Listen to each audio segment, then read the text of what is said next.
Good afternoon, everybody. Welcome to Rehab Bromance. Rafe, myself, and we got our special guest today, Johnny Baby, Johnny Baby. aka John Paul, Yeah. aka the greatest human alive. Yeah. Beg to differ. You want to say something to the people, JP? Oh, man, I just want to thank you all first for even considering me to have me on the show. I'm sure I'll embarrass myself many times through this show. Oh, you're in the right place then. And for the viewers out there, y'all must be insane if you're watching. Yeah. Well, it's funny, dude. So like I called someone and I was really excited, dude. Really great guy, solid dude, someone I respect, and he couldn't make it. So Jean Paul's here. And That's about right, dude. no, it's funny because so Jed is out there promoting 7OH. No, I'm kidding. Jed's actually, I think he's at work or something along the lines of that. And he couldn't make it, and so I was like, man, who could we get on? He has a job? He does have a job, dude. And he's serving the good community of Lafayette their caffeine. Oh. Yeah, he's a barista. No, actually, shift leader. Shift leader. I apologize. Shift leader. Where is this at? I need a show. It's off of Johnson Street, and it's actually really good because I had it. It was phenomenal. Either way, Jed couldn't make it, and so we were like, "Well, dude, me and Trayvon could do it together." And we were like, "Well, why don't we add someone to the mix?" Have our first guest, and John Paul, you're our first guest, which, honest to God, makes so much sense for us because of what we do is, yes, we talk recovery, clearly, but we also are just damn bad heathens at times, too. And so it's like, there's no better person. And Trayvon was like, yeah, dude, we got to do it. So here we are. And I will say this, as much shit as we kind of talked about you in the past. Good thing I don't ever watch the show. As much shit as we talked about you, it was your boy Rafe, man. Rafe, he didn't ask for nobody else but you. Nice. Nice. And all the times you was like, man, Rafe never calls me. And that one call that he made to you, bro, was to come on the show, man. So that should say a lot. I don't even think he called me. I thought you called me. No, I know, Rafe. Sure? It was Rafe. Yeah, I'm gonna have to I recheck called you. it. I don't think he called. Did you call or did you text? Well, I might have texted. Yeah, I feel like it was a text. I probably thought it through, too. I probably paused. And I No, was I like, think hold you on. called and I hit reject. And Yeah. then See, you no. texted. So No, that makes sense, yeah, dude. that makes a lot more sense. In my So we us three also, we're in this fantasy football league that we've been doing dude. the past couple of years, man. I just kind of want to get y'all I can't thoughts. wait. Get y'all thoughts on the upcoming fantasy league season. I'm not even worried about the league yet, dude. I just want to watch this guy panhandle for money. Yeah. And it's good. Obviously, it's gonna be hot out there. Like he should have already been like, "Hey guys, let's do this now. Why it's cool." So He you want waited. Now he's gonna be out there like. you want to explain? drip You want to and explain sweat. to the folks who we're Yeah, talking tell about? them what happened for the loser. So basically, whoever's last place, right? Like dead last, and then he was dead last. He won the year before, and that was perfect. And then he went. What he did? He won one game the whole year, Maybe two. maybe two. God built him up to break him. Yeah, the fuck to break down. him down, dude. He was last place. Poor guy, bro. But basically, if you're last place, we will always have like something you got to do, you know. And last year we came up with you got to panhandle, wearing a helmet, and saying I suck at fantasy football. Can you give me money for my next registration? You know? And you got to get your registration fee, which we probably should have made it to where we get all of our registration. Then we would have had a year free. Oh my God! But I just like to monopolize. You know what I'm saying? That would have been hard to do. You would have been out there for about a month. No, dude. And look, he's kind of cute, dude. So I think he actually all right. So worst case scenario, he really didn't get much, and we just say, all right, dude, you're good, but you do it. You know what I mean? But I think he could actually make a little bit, man. Well, he probably could make all hours, to be honest with you. He probably could. But I think the thing that might solidify that is he, like you said, he won the year before, and he got this big old championship ring, like a Super Bowl ring. So he should wear that Super Bowl ring, to kind of put the cherry on the top. I wonder if he uses it as like a cock ring. I don't think who won this year. Oh no! Did they split it? Was it who I think It was Lance. Yeah, but who won? There's still a winner. I think even if they split the pot, I there's think it still was a winner. Lance, which it makes it worse because I cannot stand Lance winning anything. Anything he succeeds at, like I hurt. And But his egos went down a lot lately. dude. So I'm gonna give him. Oh, I think it's going to be coming up next season. I was about to say, not in a couple months it won't, but right now. Hey, Arnold. Yeah, shout out to Lance, dude. We're glad the ego's down a little bit, but no, dude, it was. I'm excited for this year. I'm excited to kind of really get involved more with it.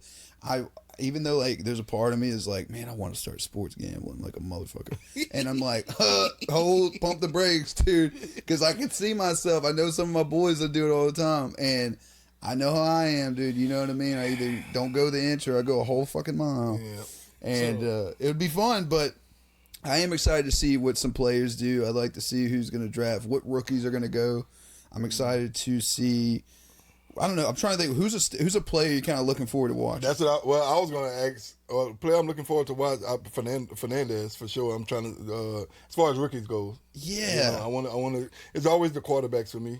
You know, always the quarterbacks. What do you think? What do you think he'll actually like do? I mean, you got to think Las Vegas Raiders. I mean, but you got Tom Brady as your like basically your side coach to some extent because you know Brady's gonna have his hands on with a quarterback, especially a fucking rookie, man. Yeah. I think I mean they do have a uphill battle for sure, but I think I just want to see his poise at his rookie season. You know, I want to see if he could be that I could want to see if he could be the same thing he was in college. You know, I mean I know it's a faster game. You know, he's gonna have to learn a lot. But I think he's gonna. I honestly think he's gonna be great. You know, I mean, I know Las Vegas has a lot to as far as receivers go and their defense. You know, which wasn't. You know, I think it might balance itself out. You know, but I just kind of want to see. I want to see what he's gonna do. Yeah, no, I'm curious too, dude. But it's so funny because he is the opposite of a Raider to me. Like he is literally. You could not like. Every time I think of a Raider, I think of someone's missing a tooth or smoking a cigarette. You know, they've been just binging all night. I'm thinking Kenny Stabler, dude. And like, then this guy is like, I just got out of church and I'm going to play a game. Yeah. And that's great. Like, hey, dude, like, I'm excited to see what that looks like. And for him, he's just a very humble guy, man. And I love that about him. And his story was phenomenal. And he's a go-getter, bro. I mean, you look at like what he's done since high school, the training, all that he's done when he got into college, nonstop working, keep going, and to get to the point where Indiana, which who the hell would have bet Indiana would win the national championship and then have a phenomenal team. Yeah. Shout out to that coach, man. Great.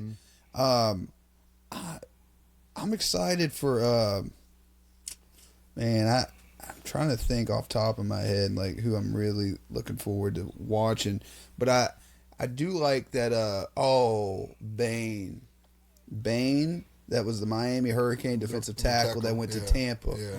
Like, and he's got like the old 80s, 90s like hairline, and he's like built like a tank, dude. He looks like Warren Sapp 2.0, dude. Like, I'm hoping he causes. I love it. And he's just like, I remember when he went to go grab his hat for the NFL draft, and they do like the little, you grab the hat, you look in the mirror, you get fresh.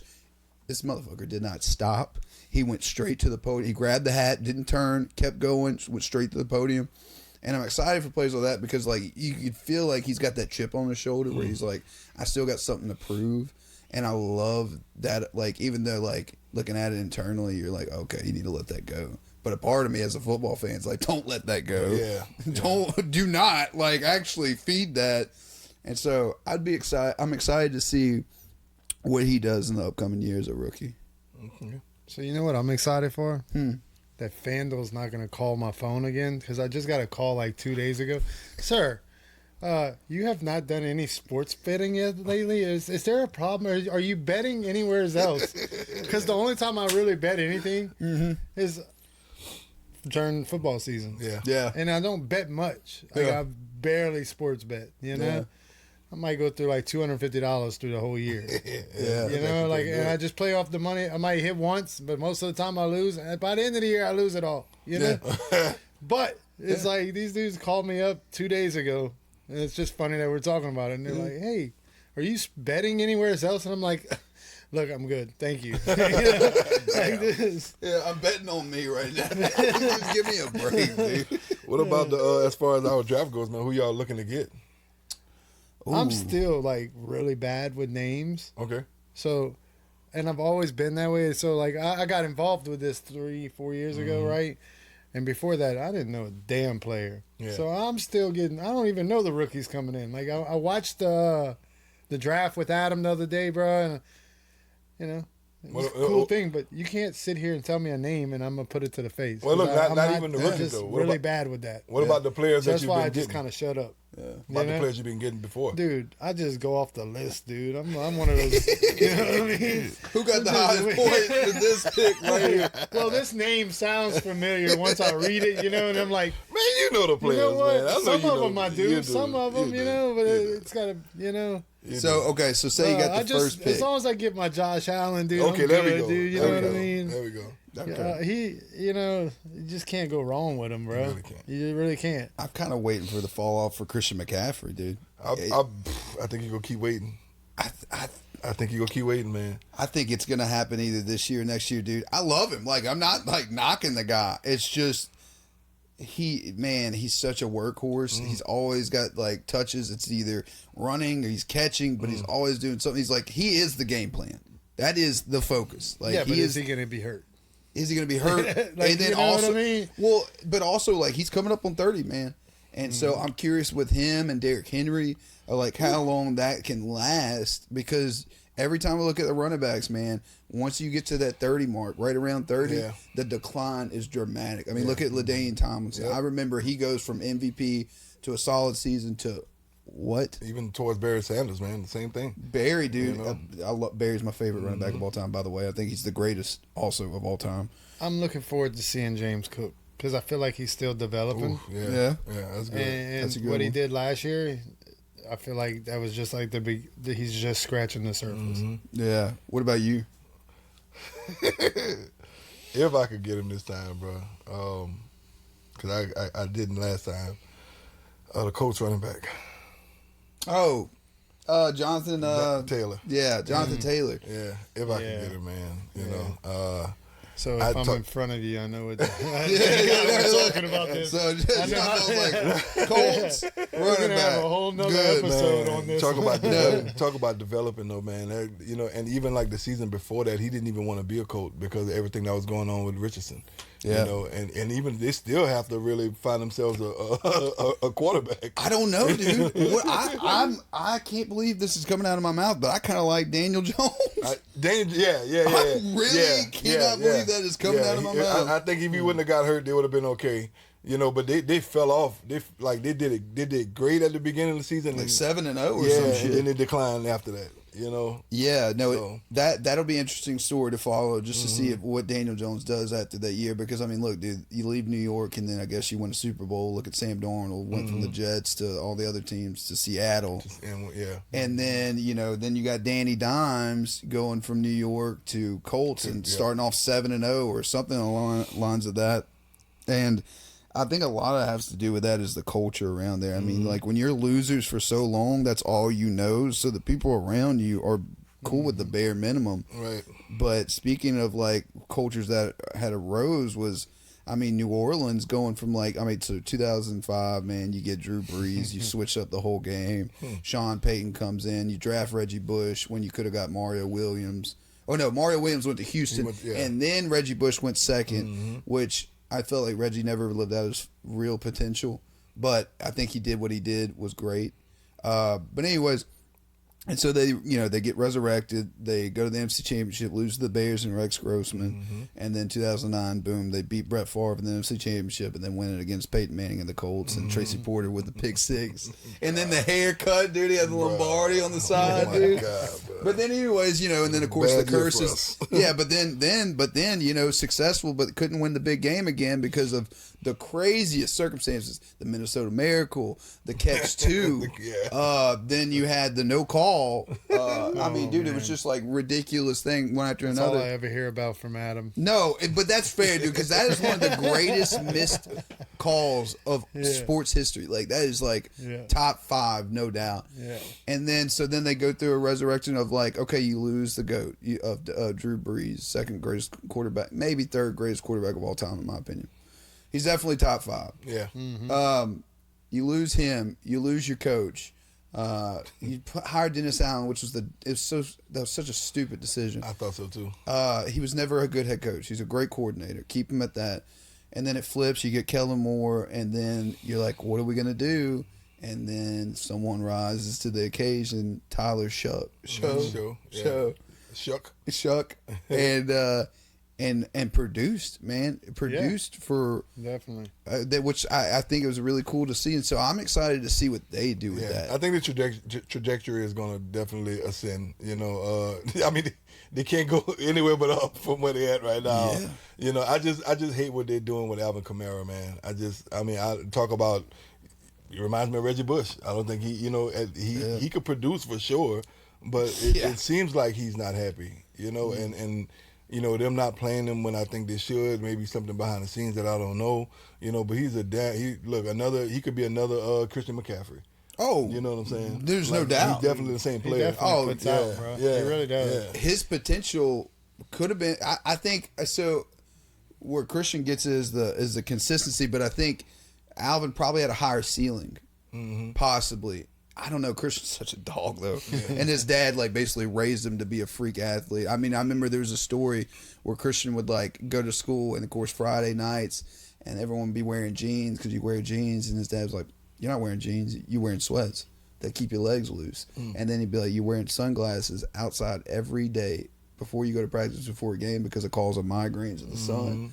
The little things like that, and like how are you taking care of your body and all that. So he had that leg up because his father was a professional receiver for the Broncos, and his mother was like, I think Olympian or something along those lines. Volleyball. I could be wrong. Yeah, it's something crazy. But no, Kamara, his ceiling is so high, dude. But now it's kind of sad because it's coming towards the end of his top, you know, his peak years. His peak years, man.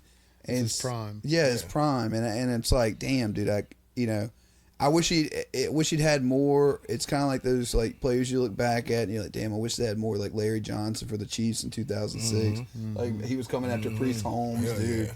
And it's like, what if, you know what I mean? Scenarios. But yeah, what are you kind of looking forward to this year for like football season? Just to win. Duh. Man, a few words. I mean, I mean, the crazy part is, are y'all still have the season tickets for the Saints? Oh man, you know, we might have those and two other ones, and I don't know exactly how we're doing it right now, but we do have some other seats now too. Yeah, we kind of went, down. Yeah. Kinda. So, as a sober person going to a Saints game, and like since y'all are season ticket holders, what's something y'all like to do? Like, take me in a weekend or a day in the life of Jean Paul and Adam going to a Saints game. Wake up early, drive.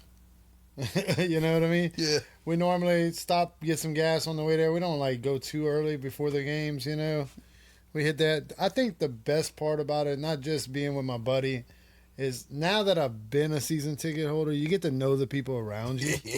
And they're all season ticket holders. Yeah. And they're actually like, much of them are all family members. So it's like we got a good little crew around us, you know.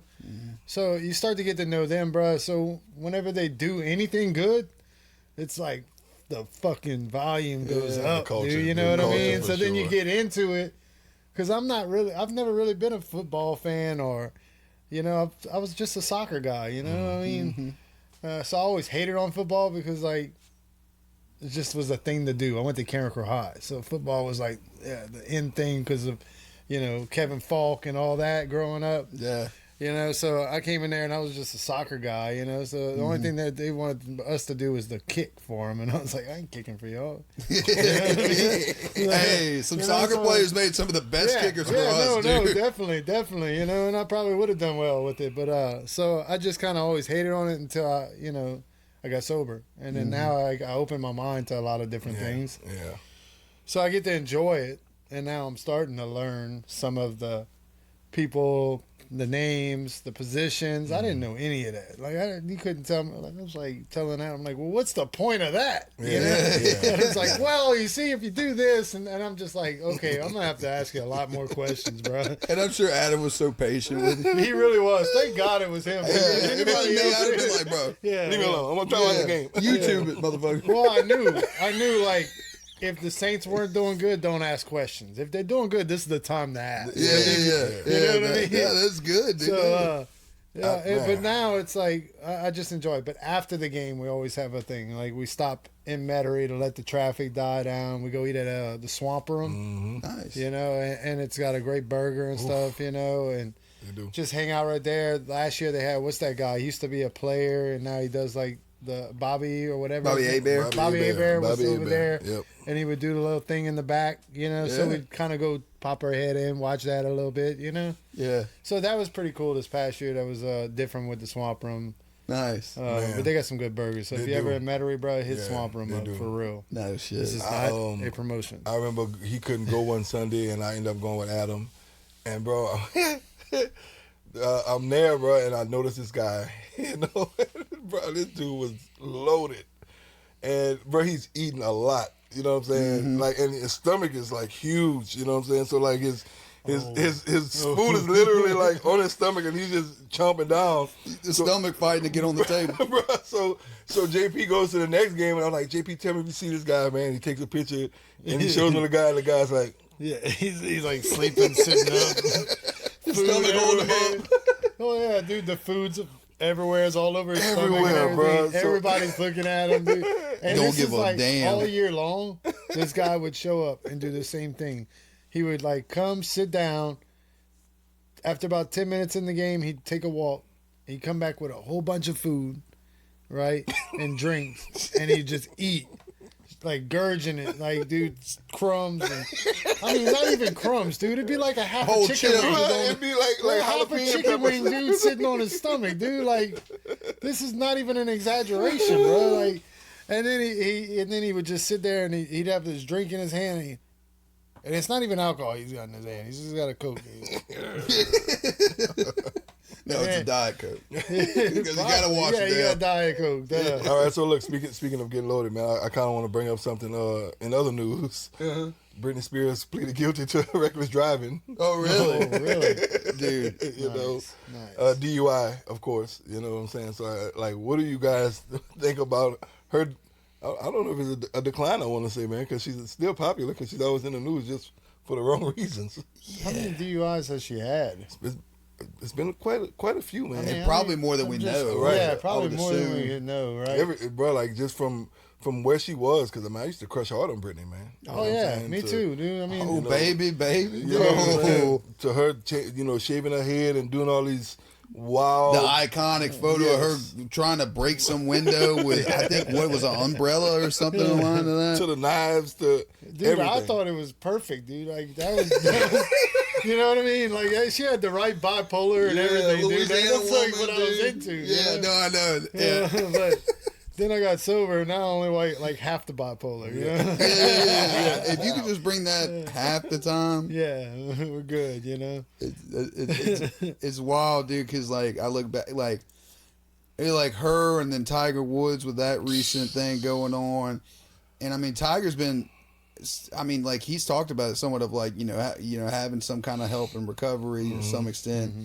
and I hope for Brittany, bro, because man, her trauma seems so deep with all the things that are going on with like her parents' control, conservatorship and all that stuff. that, man. Yeah. That like if she even has a chance at recovery because of all that, you know what I mean? The enabling and the controlling of her parents' side, and man, you know what I mean? Like hopefully for her, she can find the peace, man. Because like, Yeah, dude, definitely. I mean, look, man, because you've seen some of the videos where you're like, what the fuck? Where she's dancing in front of the camera. I know, man. And you see nothing in there. You see nothing in there. It's the same look I've seen in the mirror before. And so you're like, shit, dude, like I can relate, but like not on this level of like millions of fans that would like I know. do anything for you. And she still has that fan base, like Oh, loyal the ride fans, and die, dude. Ride or die. I think for me is I don't know, and it's just my opinion, of course. Like the family drama of them trying to control her estate and everything that she's done, and I think she just deserves that freedom to do what the fuck she wants. I mean, other people could say, well, like, look what she's doing now. If you give her that freedom, then what'll happen? Maybe that shit wouldn't happen. You know what I'm saying? Like, Yeah, You maybe put if the you gave Tiger- her that chance to fall, she Yeah. might actually be able to rise. Exactly. On her own, right? You know what I'm saying? And I think about that. I think about the big book of Alcoholics Anonymous. Anytime I'm hearing this, anytime I'm talking about recovery, right? And the only thing I keep coming in my head is that Constitution ain't capable of being honest with themselves, right? And you have to get to the bottom, right? And no matter if somebody's controlling you, and I mean, I can see myself as a puppet, right? Anytime my mom freaking did anything for me, there was no chance I would ever be sitting here with you guys. True. Same. Yeah, like I had no chance because like I knew I could always call that person, and they were, some shape or form until finally there was no answer. Yeah. Right, and I was left with just me. Yeah. Scary. That was, you know what I'm saying? Like, and that's whenever I had to get honest with me, you know. And even then, it took a while. Yeah. It took a while, right? 2 treatment centers. Yeah. Me sitting there and that misery coming in, you know. And it took me getting in here and starting to hear some message of Alcoholics Anonymous before it even registered. Like I had to hear it and still do what I wanted and go back out. And that's whenever like that real misery came in. Because like I'm seeing my friends doing something different. And these motherfuckers are calling me and saying, "Hey, bro, you okay?" Like, what are you doing calling me, dude? Nobody ever does that. Yeah. You know what I'm saying? The guy that I used to be, nobody called me unless you wanted some dope. You know what I mean? You know? And for you to call and just say, "Hey, bro, you all right?" And you're sober and you know I'm getting loaded. Like, what the heck is wrong with you? You know, that's the part that made me realize, like, these guys were the same as me. Mm-hmm. Now they're doing this, and I want a little piece of that. Yeah. Just a little piece Just of a little that. piece. And once you got that piece, You know, and then once I kind of got that little piece, I want all of it. you know, I just kept going, right? You know, Yeah, and typical now, alcoholic addict. Yeah, Yeah. now I look back and, dude, I think on the 28th, God willing, 5 years. Five, dude. yeah. This month? Yeah, dude. Yep. Dude, that is insane, I dude. know. What so do you remember? All right, well then let's go to the throwback. What was your first impressions of me and Trayvon, and then we'll go vice versa on you. Oh, dude. Yeah, dude. I'm happy you asked that. Yeah. That was in my notes. So me and you met, and I was new in recovery, right? And honestly, I thought you were a snobby motherfucker. Yeah. I didn't really want to talk to you much, but then like there was a point that because you'd pull up in this Porsche, Jed, you listening to right? this, Jed? You know, Jed's you'd pull up getting in so this hard, Porsche, man. right? And I'd be like, "Oh, I can't. There's no way this guy's ever gonna fucking relate to me, dude." But I can remember being at turning point, and I'd hear some of the shit you'd say, and I'd be like, "Well, some of that made sense. Maybe he's not quite as different as me." But I figured you were just a spoiled brat. And I can relate to that. Because I really did come for money. So I was really a spoiled brat until I just wasn't no more, you know? Because, Yeah. you know, I didn't have nobody to spoil me no more. Yeah. You know? So, like, I can remember the first time that I was, like, really tried anything with you was, "Hey, bro, you want to come and eat ball crawfish?" Remember that? Mm-hmm. You know, I bought some crawfish at the sober house. And I really did not think you were going. I was like, that dude ain't going to fucking show up. Yeah. And he showed up. You know, and at that point, it was like, all right, we kind of got to run it a little bit, you know? And then I was like, I let my guard down at that point with Rick, you know? Yeah. Doesn't mean that I really cared for him all the way. You know, I didn't really still know him all the way, but, like, I let my guard down. Like, I was like, all right, maybe we aren't so much different. Yeah. And that's kind of where I went with it, you know? Yeah. But that was my first impression. I was like, he's a spoiled brat, you know? Spot on. By the time I met Trayvon, I didn't really have an opinion, you know? He came in here hot, just like most people do. You know what I'm saying? Like, there's a lot of people I see that first 90 days, bro, they're freaking passionate. They're in here, right? And I'm about a year sober at the time I met Trayvon. So, you know, that's right around. So I was like, cool. I see him come in here kind of hot. And I was like, let's see what he does, you know? So I kind of played that. But he got into YPaul, and I'm part of YPaul, so we got, like, kind of connected on that. But I didn't talk to him that much at first, you know? Until he showed up to my house one day, and I'm having, like, a little book study at my house, right? And Wiley had sent him over there. And he shows up, and he's like, well, he's about a year? Just You're about a year almost sober? Yeah. And, like, and he's like, man, well, I'm my sponsor. I ain't even talk to him no more. You know, he's not really doing the thing no more. You know, and I was like, no, I'll fucking sponsor. Yeah, you. I was You know? I was over you. And yeah. like, then we got to really know each other, you know. And he was like, "Cool, I'll work with you," you know. And we went through the steps of Alcoholics Anonymous. And when you do that, bro, with anybody, and this person trusts me to really put it out on the table, it's like you get a newfound love for him, you know, no matter what, right? Yeah. I can put a guard up, but then he moved in, and he's my brother.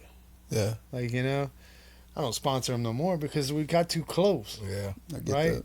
I don't know if I can give you all. I'm always going to tell you what I see, but at the same time, I don't know if I'm always going to give you 100%, you know, or what if I'm getting on your damn nerves because now we're brothers, you know? Yeah. You do that.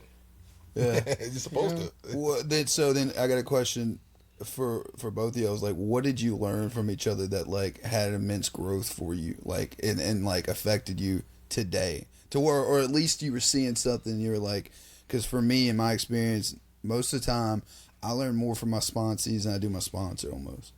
You know what I mean? Where you're like, oh shit, oh okay, oh I got that, I got that. You know what I mean? Or there was something I've completely forgotten. They reminded me. What's something? Trevon, the one thing that I could say is his consistency. You know? His determination and consistency. Love it. Yeah. Like, man, I'm sorry, dude. I ain't working 2 fucking jobs. I ain't going to school. No. You know what I'm saying? No, Like, I do. I have trouble with 1 job, dude.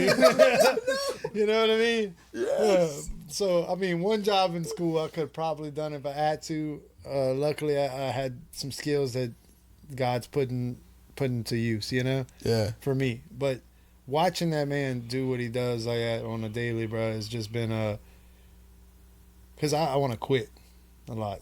I still do. Like, I still have trouble with that. Like, there's a lot of days I'm just like, I don't know what the hell you want from me, but I'm ready to quit. Mm-hmm.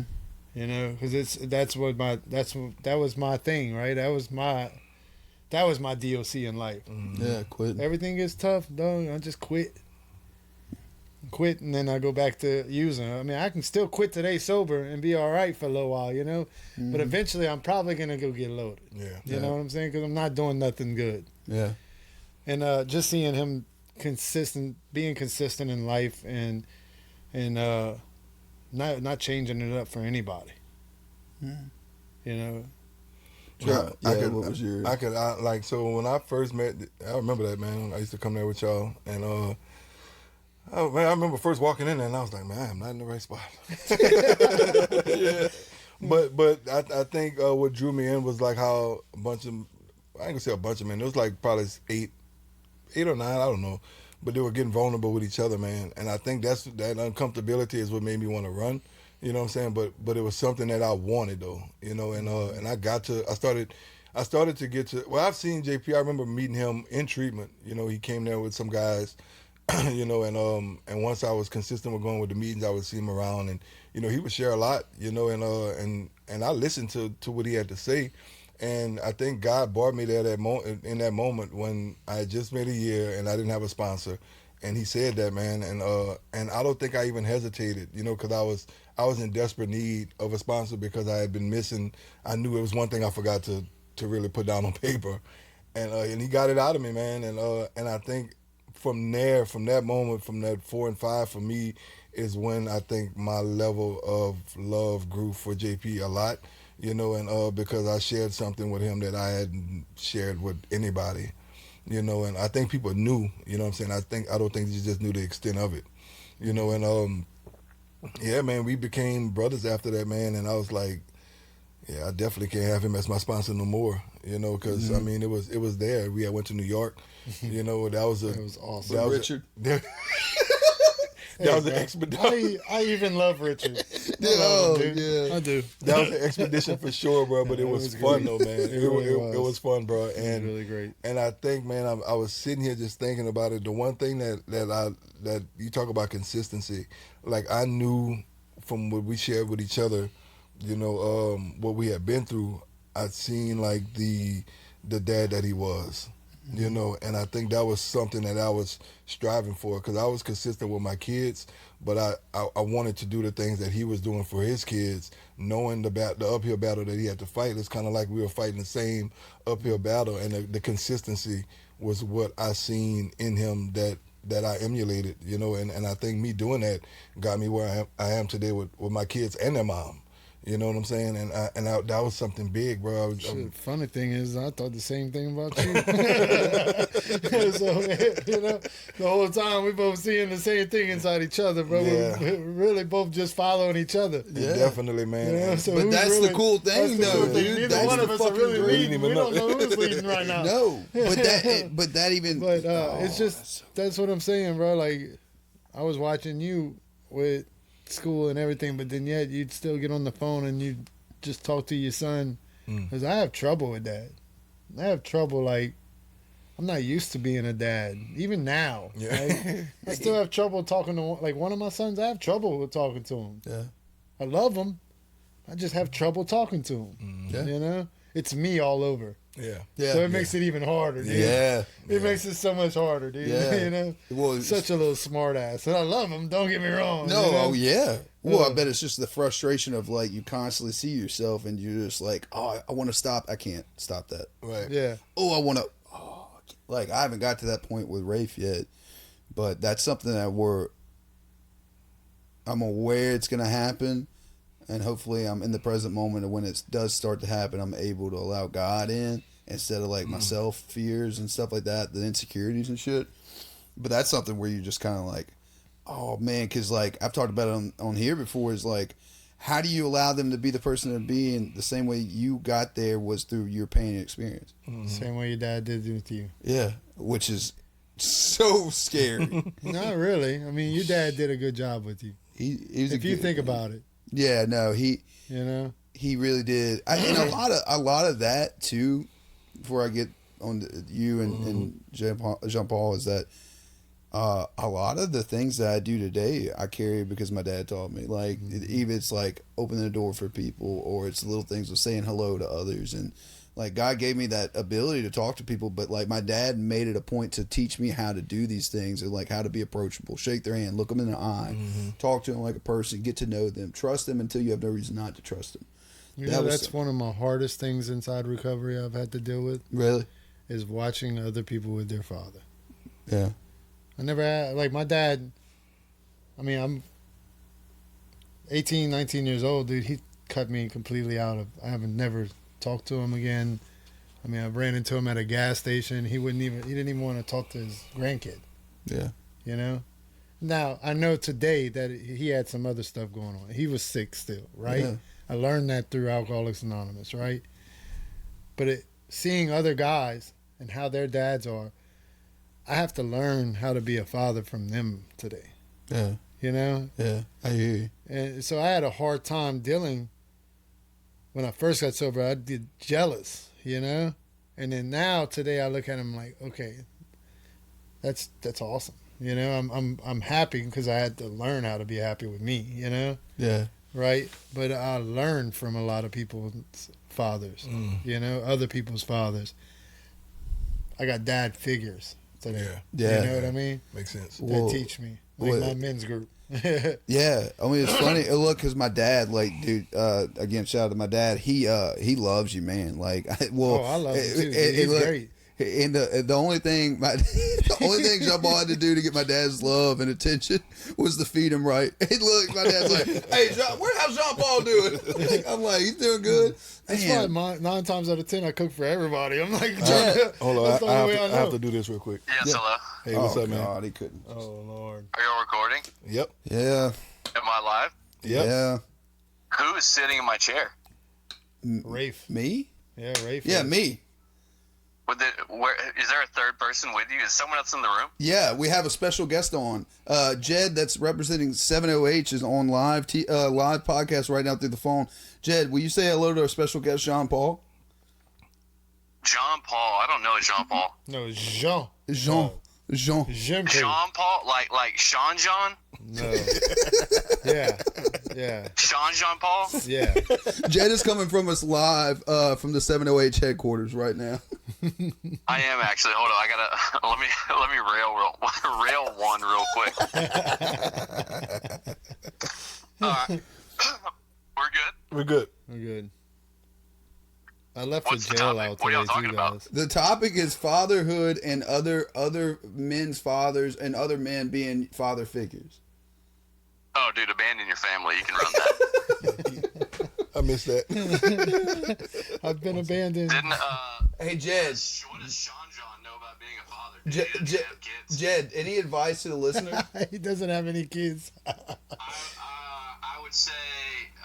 All right. And so that was a great talk from Jed. We love you, Yes. Jed, and we'll see you soon. Thank God for that. But going back, I was waiting for it too, honestly. Ooh, gay. Yeah, because look, if Jed was in here, I don't know how this conversation would have went with Jed in the middle, because he would have been constantly snickering.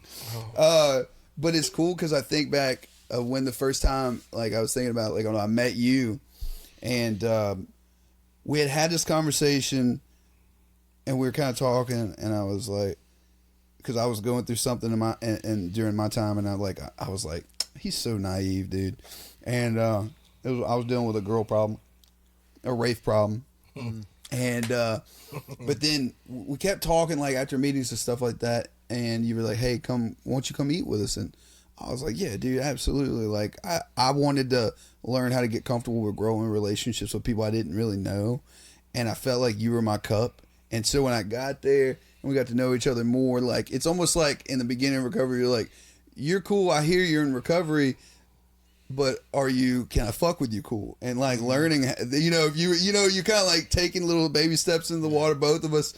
And then once it hit, dude, it hit, and we hadn't stopped then. But there was a time in my recovery, I can still remember this. It was at a meeting, and it was at this church. It was my old home group, and I was going through this phase of like hearing people say the right things, but they were just giving surface level. Mm-hmm. And you were sharing, and it was multiple times you did this, but you were sharing, and you were completely transparent. Yep. You were like, you weren't like saying all the right things just for the newcomer, but you were sharing all the things that were going on with you, and you were being transparent with you and where you were trying to head towards. Yep. And I was like, I want that because that's authentic. Because a lot of it was like, and I give it to God and move forward, and it sounds great, good, but I need how I'm struggling with it and what am I working to get towards that, because for me, I've struggled. And so I didn't get to, and I don't grow closer with God by comfort for me. And so like every time me and my God have grown, it's through pain for me. Mm-hmm. Like, and I respected the hell out of you for that. And then of course, like us just going to eat, shooting the shit, just making fun of each other. And that grew tremendously. And it's funny when you're talking about. You do realize that was all fear, right? What? That's why I was transparent. Because I'm scared shitless. But that's even that's the I was scared authenticity. shitless, Yeah. dude. My first year in recovery, I was so scared, dude. Oh. And then after a while of just being transparent, because if I didn't put this out there, it's going to eat you from the inside out. Yeah. That, you know what I'm saying? After you doing it helped for a me. year, then it just became a new way of living, They say. Yeah. And that was my sponsor was adamant on it. Wasn't we barely opened the book, to be honest with you. We went through the steps about action, right? How do I live these steps? Mm-hmm. How do I live these steps? And that's what he kept on telling me, bro. And that was the first time anybody's ever done that with me. Mm-hmm. It wasn't just sitting down reading the book. It was about action. Yeah. Let's do this, so now I had to identify God, right? Mm-hmm. And once I identified God, I didn't know how to live like God. Yeah. Right? How do I live by God? Right? I got to live some principles. Mm-hmm. I still don't know how to do that. My brain tells me to do the opposite almost every time. Even 5 years sober, I got some sketcy moments. You know what I mean? Yeah. Oh yeah, dude. I'm not perfect at all. I've never put together a perfect day. So that action was, if I don't put what's up here and what's up in here, what I'm feeling out here, to whoever's listening, then I'm in trouble. Yeah. Well, it because starts. I was scared. Well, it you know? starts. It starts becoming more than words on a page. Right. And that's where it's like, that's what a good sponsor. I think that there is tiers to sponsorship to some extent.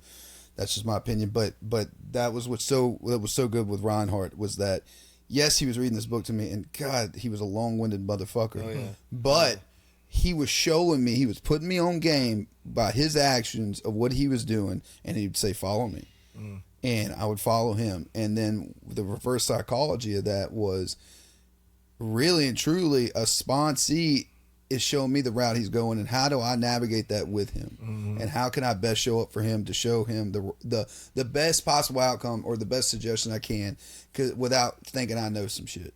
And that has been a tremendous game changer. But oh, dude, I mean, like, our relationship has grown dramatically because of transparency and the ugly truth, the ugly shit that you don't want to talk about. Like, and it's helped me tremendously. But when I say, and I can still remember that meeting, or when you were doing that, I was like, oh, thank God, because I'm pretty sure it probably helped someone else too, where they're like, finally someone that ain't trying to sell this program, someone that's just trying to be better than they were yesterday.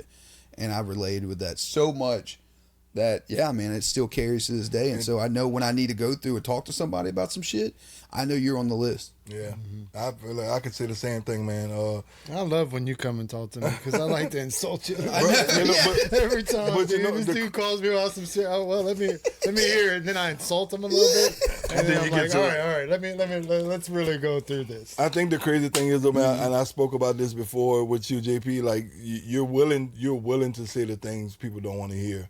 You know what I'm saying? Which is exactly like I said before, bro. It's what I need to hear, and it registers.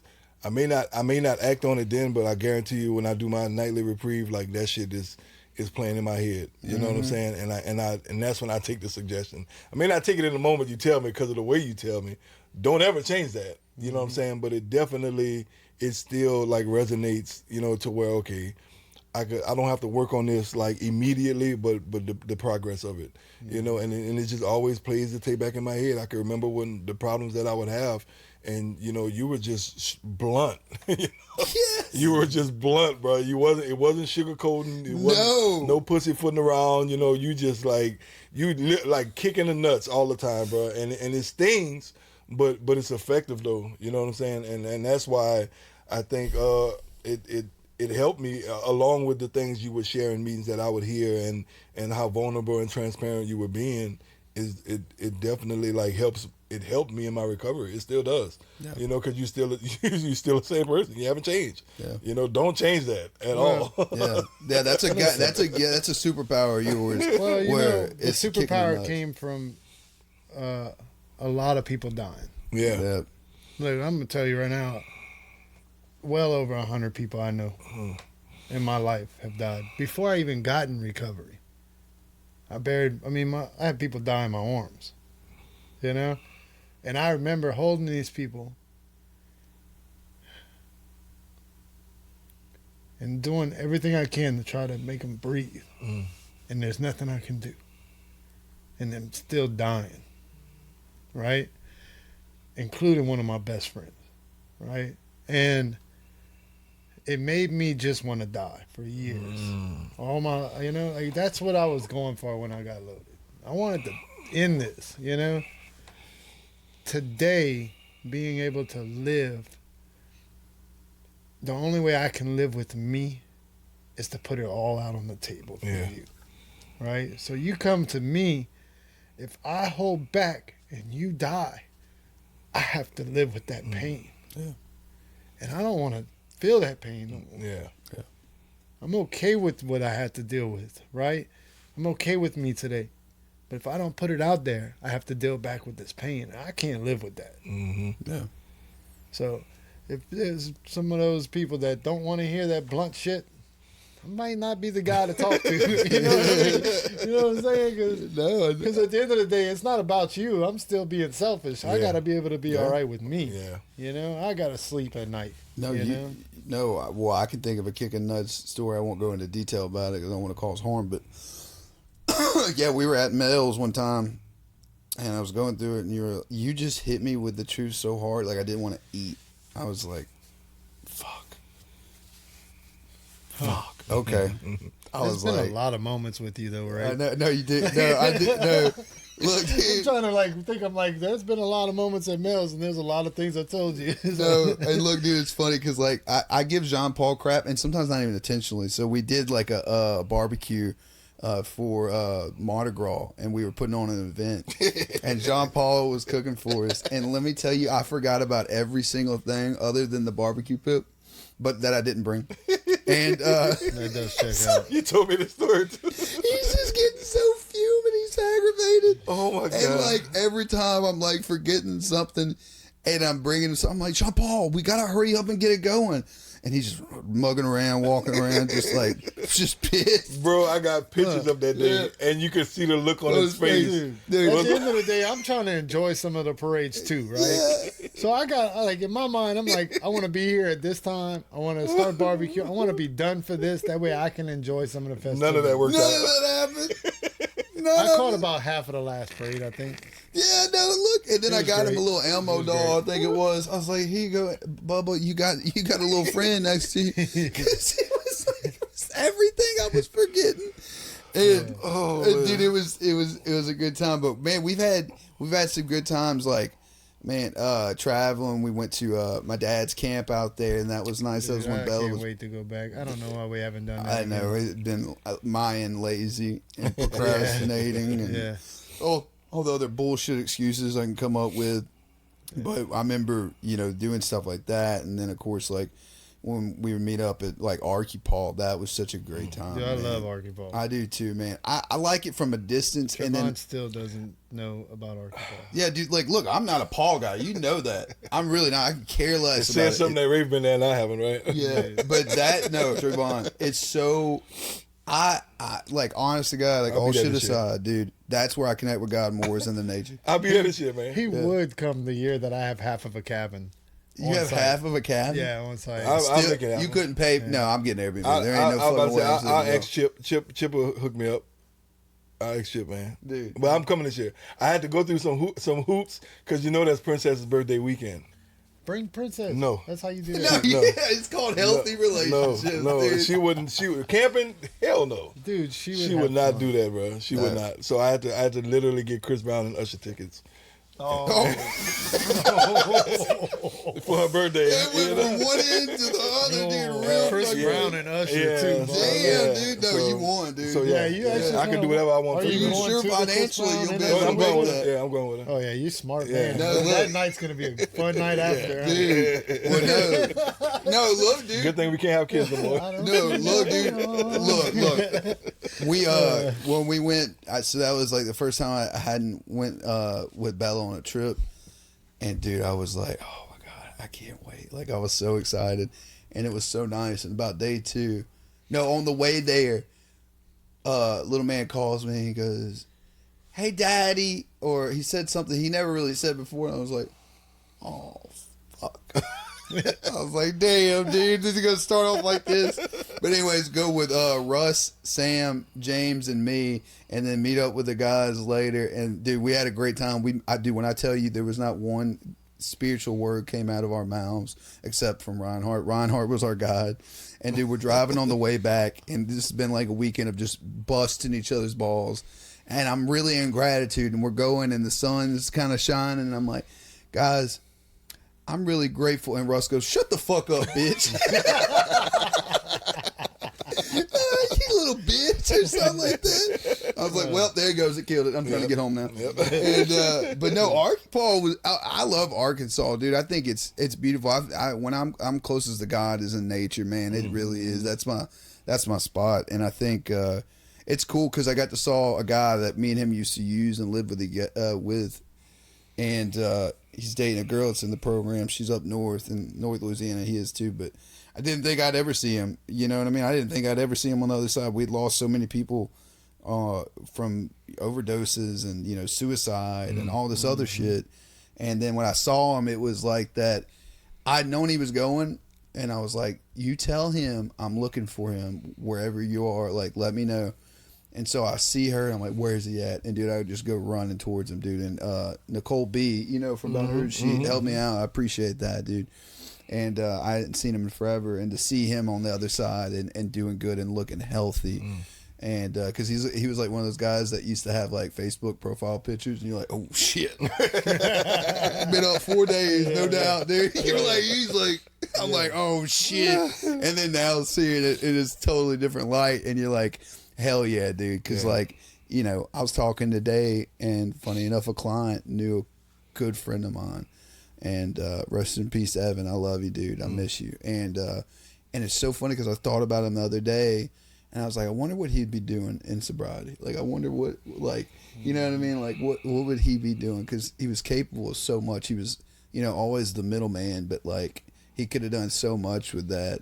And I think about him a lot because I remember getting the call up all night, whatever doing, and probably chronic masturbation. And then, it's funny is because, like, when I'm in those modes, I never answer my phone. And I answered it, like, because I was like, it's like 4:35 in the morning, and I remember answering it and just like, fuck, dude. Like, remember hearing, he had died, and we had a lot of good times together. And so, tying back to what you're saying, John Paul, like, yeah, like, dude, we not only we owe it to ourselves because yes, it's selfish. Like, I'm not gonna sleep, but we owe it to the ones that are after us. Like, in order us to build this, like, these relationships, this community. Because, like, dude, you go outside, man, the world's pretty dark at times, dude. That's just the reality of it, dude. Absolutely. It is. Like, you got. And God always takes the good ones. That's why I'm still around. I can't kill bad grass. Oh, trust me. My mom always did say that. You can't kill bad grass. No, look. You a cockroach, dude. Man, they've been trying to stomp you out, dude. Oh, but it's crazy how, like, you're always like, okay, like, those people that you lost, it's sometimes for me, it's like that extra push, or like, I think about it, I'm like, he's dead. He don't even get the opportunity to bitch about this. Like I'm bitching about first world, white people problems over here, and the reality is, it's like problems where I never thought I could have problems before. This is what God. Well, this is what I prayed for in my addiction, dude. And then now I fuss about now the you're problem. fussing about it. Yep. Yeah. Thank you, God. It's insane, dude. It's insane. Yeah. And I wish people knew more about it. Yeah. You know what I mean? And that was a part of doing this podcast, like putting people on game about it, and also showing them, dude, we're still shitheads to our core to some extent, but we want to make sure that we're doing the things that are necessary to stay sober. And selflessness of selfishness, or selfishness of selflessness, is like the core to that. Like, because, dude, there's days where I'm like, I don't want to fucking go beat this guy, dude. I gotta sit down. I could be playing Netflix, or, video gaming. And I'm gonna sit there for an hour to 2 hours, and then I'll be damned. That video game's a little bit sweeter when I'm home. Or, when, the relationship isn't going that great, it's a little bit more content. You know what I mean? Or the relationship's going great, and it's really going good now because I just got some God in my life. All right, you know what I mean? Yep. And you're like, yep, dude, it fucking rocks is really what the reality is. So that's a nice segue. You know what I'm saying? I got a question here on my pad. Oh, good, because I got another one for him, too. Okay. Go. What aspects of your life in recovery was it hard for you to trust your higher power? Ooh, women. Okay. Women, dude. Y'all mind if I rant for a minute? Go ahead. We got some time. Yeah. Trusting in a woman after my experience had shown multiple times that in my head a woman couldn't be trusted. And the reality is it tied back to my relationship with my mother. And so that was very difficult for me to navigate, because I thought, like, okay, well, no, I'm past this resentment, right? Like, all this stuff, and I pray for it, and I don't feel this certain type of way. But every time a woman does something bad towards me or whatever, it goes right back to point A in my childhood. And what I learned is like, first of all, my aim was off. It shouldn't have been trusting necessarily. Like, not that I shouldn't have trust in women, but my trust was too much in women, and my faith wasn't in my God. And so I had to navigate that, and through a lot of people, a lot of pain, a lot of self-experience. You know what I mean? Like, it wasn't nothing towards them.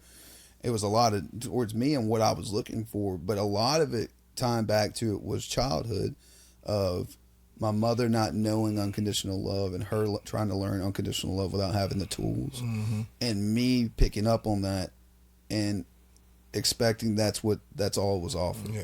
And nothing against my mom. I love my mother. She's a kick-ass woman, and she's been nothing but like stellar to me. Like, we've had our ups and downs, and I love my mama, but like there was a difference between my mother's love and what I wanted in a mother's love. And I noticed that I was placing expectations on her of what she should be, and not unconditionally loving her for who she was. She was, yep. And it still at times is challenging, you know what I mean? But that was, it still to this day would be my biggest tie-in to like struggles in that. Okay. Can you repeat the question, please? What aspects of your life in recovery was it hard for you to trust your higher power? Or what area in your life, you know? I don't know if I necessarily. I had a hard time trusting me. You know. You can tell that was my guy. You know what I'm saying? So like, I don't know if it's that I don't trust my higher power. It's I don't trust me. You know, even when it comes to women, for me, I'm a dog. Still am a dog in root, dude. We're all You know what I mean? flabbergasted Like, about that as well. I know. I mean, But he is. yeah. I mean, 7 kids with 6 women. That should tell you, you know, my track record. You know, just a little piece of it. You know.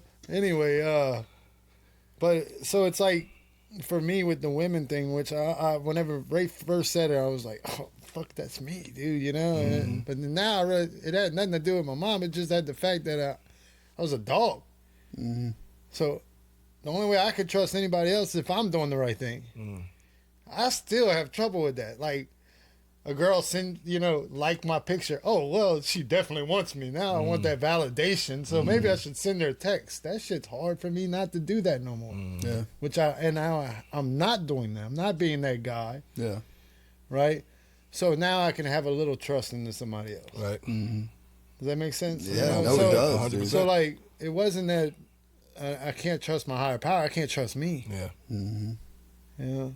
Oh, yeah. So and even though I'm giving something to God, I take it back from him so quick. You know, I take it back from him so quick. You know, finances, running a business, learning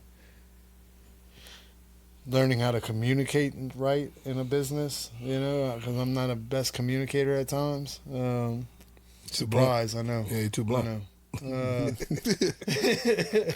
Learn to trim the bush, not beat around So, it. you know, and honestly, I just, when I'm doing the right thing, and I hate saying like the next right thing, because if I'm just doing the right thing, you know, I learned how to start to trust myself, and it took me a long time.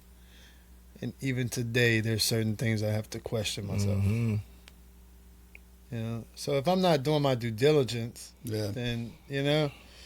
But other than that, bro, I mean, I trust God, and I don't hear God through anything but through you guys.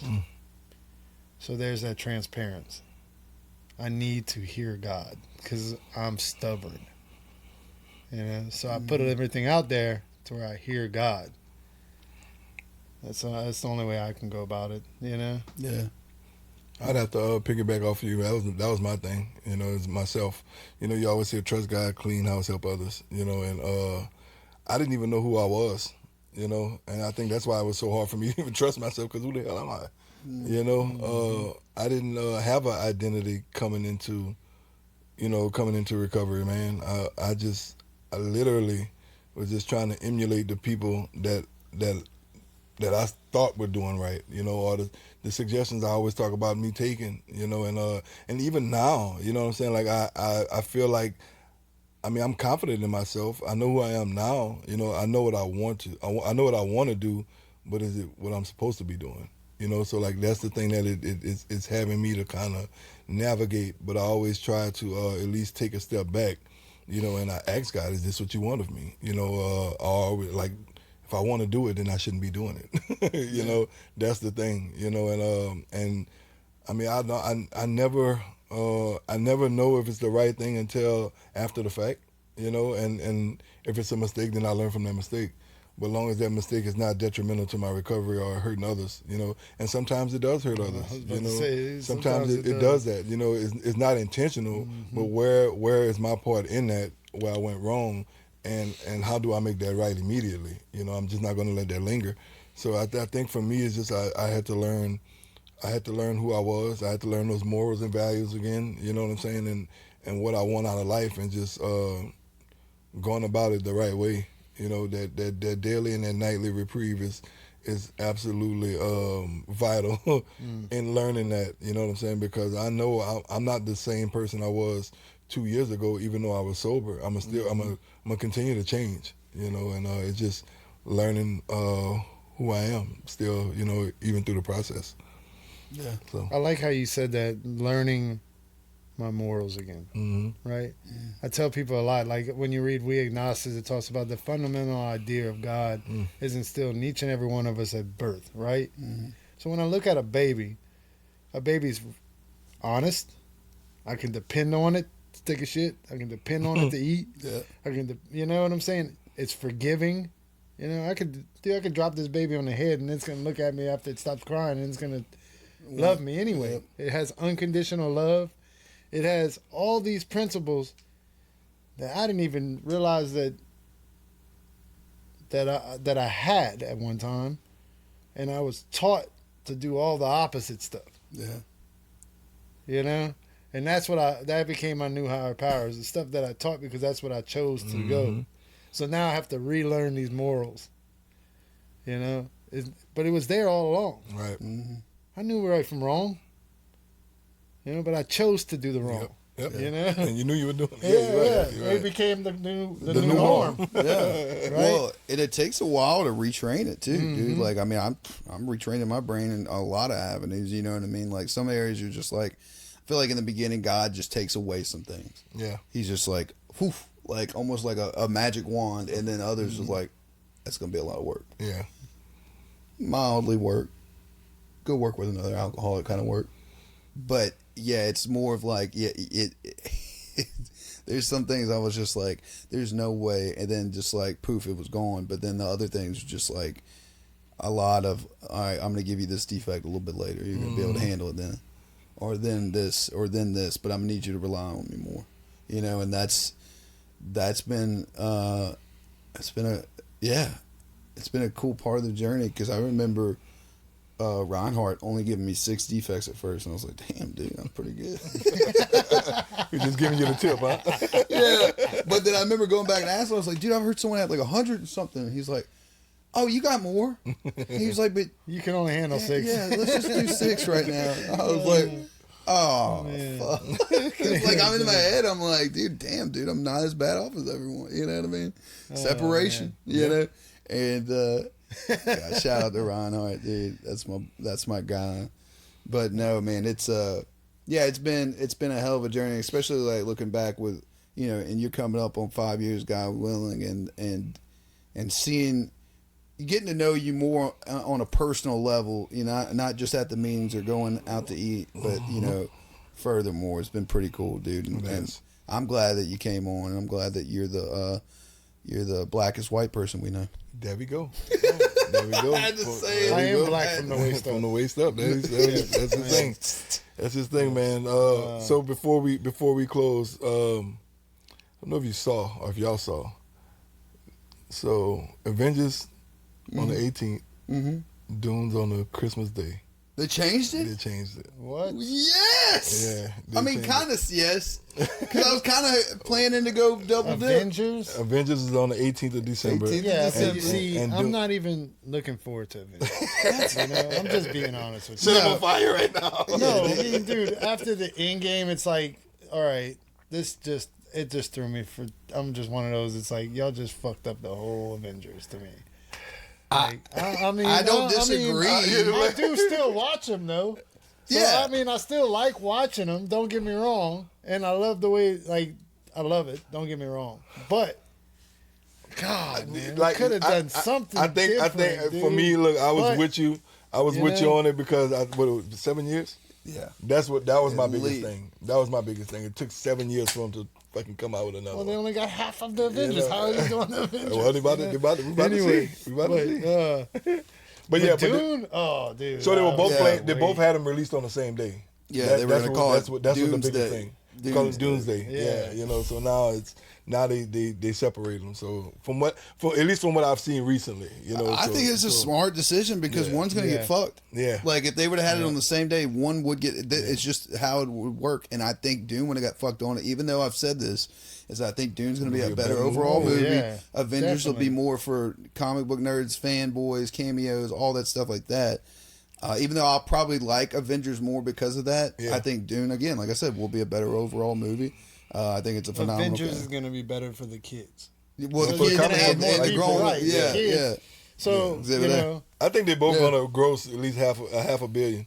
Oh, oh yeah, dude. No, I think they're both getting $1 billion, dude. I really think so. I'm glad that they switched the dates though. That's good. How was Barbenheimer? They both grossed at least that much, right? They both did great. They were both phenomenal movies. I'd never seen. So let me also. you never seen Oppenheimer? Never seen Oppenheimer. Saw a Barbie movie, and I remember Belle was pregnant during that time, and she was just going through it. She was growing a freaking baby in her stomach, and I was like, you know what? Let's go see the Barbie movie, and it almost made it worse because it was emotional at the end. I'm Yep. like, oh shit, she's got like mother things going, and I'm like, oh shit. Damn, dude, I don't know if we should have done that, and I need to call Rob, and, what the fuck, and, yeah, dude, but no, that was, yeah, dude, and funny enough, the Barbie movie was actually pretty good. It was good. a pretty good little flick, man, like, I went in hating, mainly because, like, Bella's, like, heavy liberal, and I'm like, oh, and like I'm in the mix of both. I guess I would probably lean, like if I did lean, probably more right wing. Well, actually, I don't know, more liberal now these days. I feel like, but anyways, with that said, I was just like, okay, here we go, and then watching it, and I was like, it's pretty good, dude. It's a pretty good movie. And I think the most of the reason why I fight the liberal arts is because Bella is so liberal, and I'm just like, I want to be the dick. yeah, dude. I'm just like, you know what? I You get know that. why you don't get shit done? Because y'all suck. You But should just do like me. I mean, I do everything Randy wants. that's yeah. I don't believe You that know at what? Yeah. I guarantee. And you know, in the next episode, we'll have Jean Paul and Randy. No, dude. I think. No, dude. I speak for myself, and I think I'd speak for Trevon and Jed. Is that we definitely want you on more, just for like one. Selfish purposes of war stories and also recovery stories and Man, it's really nice that Jed's not on here though. Man. No, it Like, is. I'm just realizing I've only like watched the first episode and then I just kind of watch in between. I'm Yeah. not even gonna lie to you guys, you know.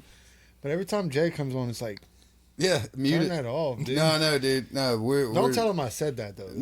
No. We're so sad. Bleep that Jed out. wasn't Bleep all here. that out. Yeah. Yeah, we up, motherfucker, we up. Are we live? But yeah, dude, Trayvon, you want to take us out? Yeah, man. JP, thank you for coming on, man. Thank you for answering Rafe's text. No, man, I do appreciate y'all. I do want to just have this little message at the end, man. It's Mental Health Awareness Month. So if y'all out there struggling, please reach out to us. Yes. You can find us on YouTube, find us on Facebook. We have Instagram and TikTok coming soon. Rehab Bromance. And for everybody here, good afternoon, good morning, good afternoon, and good night.